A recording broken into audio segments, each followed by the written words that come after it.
Dünyanın, gücünü talep etmeye başladığın anlarda seni sert bir şekilde geri ittiğini hissediyor musun? O zaman koruyucu meleklerin senin için bir mesajı var. İnsanların sana karşı komplo kurduğunu düşünebilirsin ama gerçek şu ki, sonunda artık onların onayına ihtiyaç duymayan bir versiyonuna adım atıyorsun. Melekler şöyle diyor, sarsıcı değil mi? Bir an seni destekliyor gibi görünen insanlarla çevriliyorsun ve bir sonraki an, gücünü sahiplenmeye başladığın anda enerjileri değişiyor. O değişimi fark ettin mi? Yana bakışları, ani mesafeyi, endişe kisvesi altındaki ince eleştirileri. Bunlar tesadüf değil, bunlar tepkiler çünkü izin istemeyi bıraktığın an, senin için yazdıkları role sığmayı da bıraktın ve bu ihanet gibi hissettirebilir, aslında kurtuluş olsa bile. Bunu hayal etmiyorsun. Onların rahatsızlığı gerçek ama bunun senin yanlış olmanla hiçbir ilgisi yok. Bunun her şeyi senin gerçek olmanla ilgili. Hiç durup ne kadar yol kat ettiğin için kendine kredi verdin mi? Başkalarını rahatsız etse bile gelişmeme izin veriyorum diyecek cesarete sahip olduğun için. Bu kibir değil, bu uyum. Sevgiden kopmuyor, sınırlamadan kopuyorsun. Yaşadığın şey ihanet ya da komplo değil, bir zamanlar tanıdıkları versiyonunu artık kontrol edemeyenlerin direnci. Artık onların onayına ihtiyaç duymamaya başlıyorsun ve bu onları sarıyor. Senin sessizliğine, onay arayışa, gerçeğini söylemeden önce kendini sorgulamanla alışmışlar. Ama şimdi ışığın söndürülemeyecek kadar parlak ve netliğin görmezden gelinemeyecek kadar yüksek sesle. Onların beklentileri yerine kendi sezgilerini öncelemeye başladın ve bu değişim güçlü. Karşılaştığın şey reddedilme gibi hissettirse de, aslında artık kim olduğunu sırdıramayan bir geçmişin yankısı. Tekrar ediyorum, insanların sana karşı komplo kurduğunu düşünebilirsin ama gerçek şu ki, sonunda artık onların onayına ihtiyaç duymayan bir versiyonuna adım atıyorsun. Şu anda yaptığın şey, kimseye açıklamaya gerek duymadan yoluna güvenmek, bu bir tür ruhani evrim.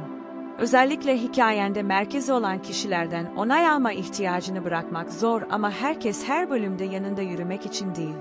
Bazıları sadece ne olmadığını hatırlatmak için oradaydı ve bu fark etme, seni bir dalga gibi vurabilir. Bir zamanlar dünyayı tanımlayan insanları düşün, görüşleri seçimlerini şekillendiren, ruh halleri özdeğerini belirleyen kişileri. Şimdi neredeler? Onları geride bıraktıysan bu başarısızlık değil, evrim. Bu onların kötü insanlar olduğu anlamına gelmiyor, sadece hikayendeki bölümlerinin asla son bölüm olması gerekmeyen anlamına geliyor.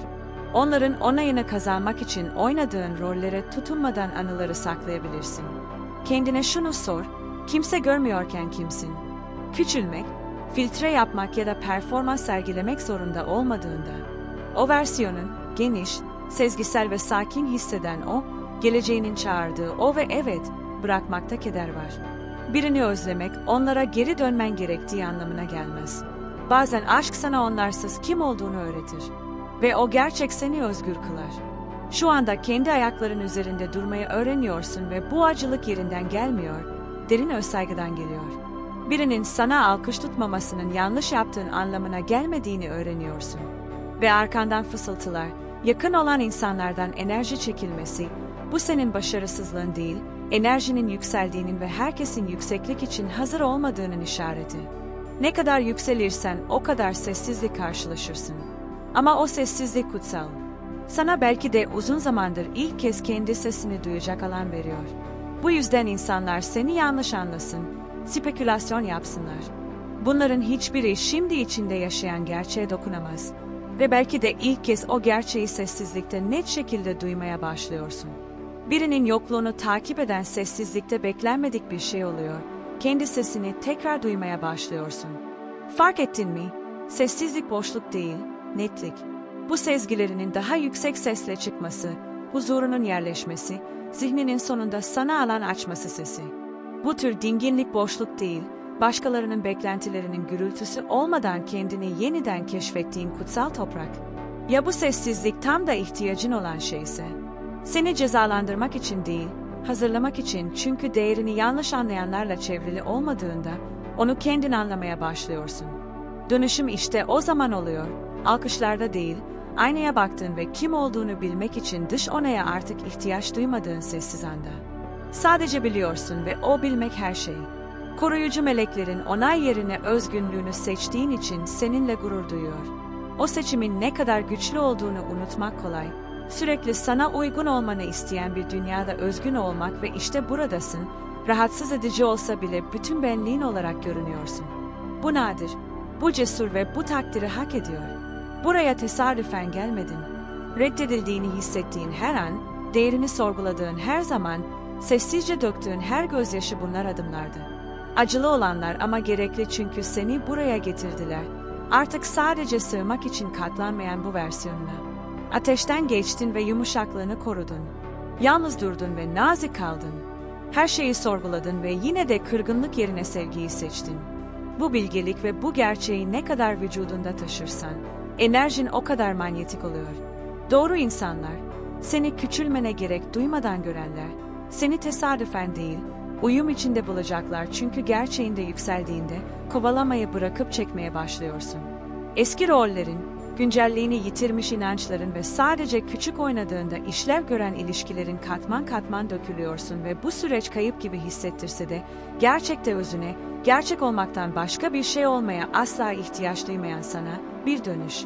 Korkusuz sürünmeden önce özgürce hayal kuran olanı başkalarını rahat ettirmek için susturduğun benlikle bir buluşma. Yeni biri olmuyorsun. Dünya sana kim olman gerektiğini söylemeden önce kim olduğunu hatırlıyorsun ve o versiyonun güçlü, huzurlu ve sonunda yüksek sesle yaşamaya hazır. Bu yüzden her şeyi kaybediyor gibi hissettiğinde kendine şunu hatırlat. Düşen şey sadece asla kalmaya niyetli olmayan şeyler ve diğer tarafta bekleyen izolasyon değil, uyum.